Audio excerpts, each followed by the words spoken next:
Assalamu alaikum guys, and welcome to another episode of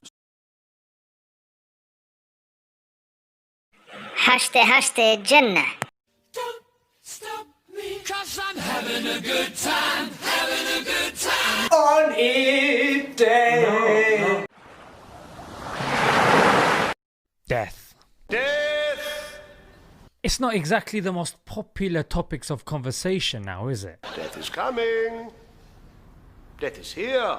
People avoid death because it gets them questioning about their purpose, about their existence, about their current way of living. Alright, I'm guilty. And how they are wasting their existence. And that of course doesn't go well with society and the interests that make money from our belief that we're going to stay here forever. Because think about it, if people genuinely internalize the fact that, you know what, I'm actually not going to stay here forever, you would not be buying as many things as you currently do. The two mindsets that are being pushed by commercialism and being pushed by the reality that's taught to us by Allah, that loggerheads, mate. Now that being said, a couple of days ago, a 40-year-old Saudi man was missing for 3 days. When they sent out a search party, lo and behold, they found him in the desert in the position of sajda, which is the prostration in salah or prayer if you're not a Muslim that's watching. الله يغفر له ويرحمه ويتجاوز عنه تم العثور عن مفقود ساجد الله يغفر له ويتجاوز عنه يا رب يكفي. Boy, what a way to go. What a way to go. That even the way you've died is testifying to you passing away in the state of Iman. Normally we ask, isn't it? Oh, did the person read a kalima? Or how were they when they were passing away? What was their state? You don't need to ask anything about this guy. He's in sajda, for God's sake. You know what I'm saying? And what a way to go when even your death increases the iman of the people around you. That's remarkable, because people watching this, they're making dua for the person, and it's getting them thinking that, boy, I've heard of that saying, you die as you have lived, and you will be raised as you have died, and as you get raised will determine your final abode. So, I mean, how am I living my life? How am I going to die? But if you were to ask someone else, hey, how would you like to die? Chances are the person will probably take it as a threat and probably call the police. They might even get their affairs in order and sort out their will. Depends. If you're in an Italian suit and you got a rifle in your hand, then maybe don't ask that question. We know as human beings, we really agree on many things. But our birth and death are something that nobody disagrees with. Everybody accepts that we were born. And when we were born, public celebrations. But when somebody dies, it's a private mourning, isn't it? And of course, with everything else, movies and the media try to commercialize death.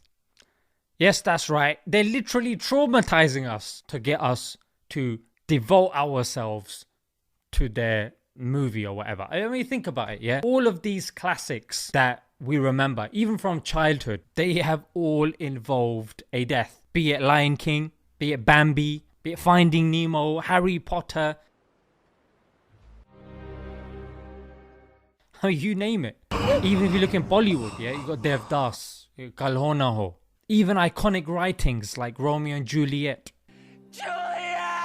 Macbeth, Crime and Punishment.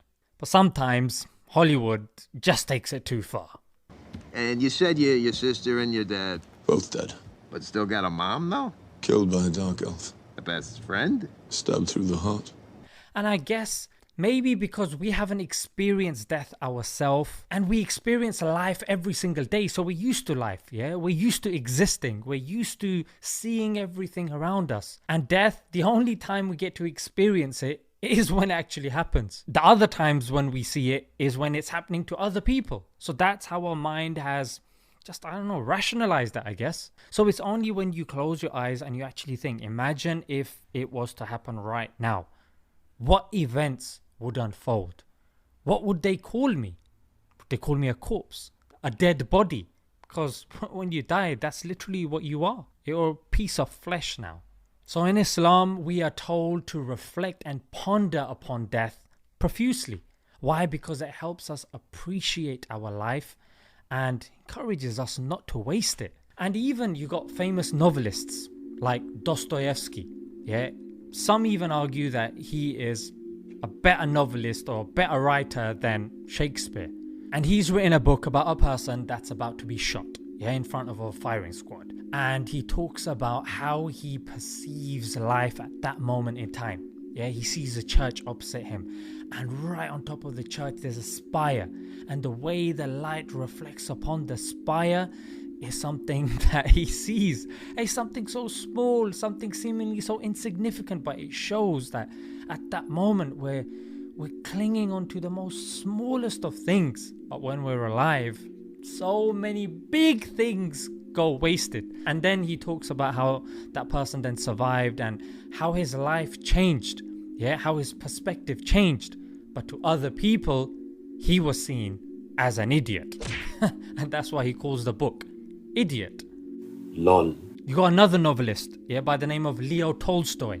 He also is a higher ranking writer, and he wrote a book called Ivan Ilyich, in which a famous professional lawyer gets a fatal illness, and then he's on his deathbed, and then the writer talks about how he changes his view on existence and on life. The people around him, yeah, the people that were once upon a time, you know, his friends and the people that, you know, were with him. And then he was able to relate more with the slave boy that used to come and help him. He had more respect for him. So even these big novelists, their books are famous because they talk about these things, because it's a reality. Who's that knocking at the door? Yes. It's death. Let him in. People say, oh man, my iman's low, or this is low, or that's low. Mate, just really internalize it, yeah? And one of the exercises, close your eyes and think it's happening right now, and think practically what would happen next. Who would come into the room? What would be the next step? What would you be leaving behind? And then ask yourself, are you guaranteed tomorrow? I'm not guaranteed tomorrow. You're not guaranteed tomorrow. Then why are we so comfortable? I'll leave you with that thought, guys. Until next time. Death is outside. There's no escape. Assalamu alaikum.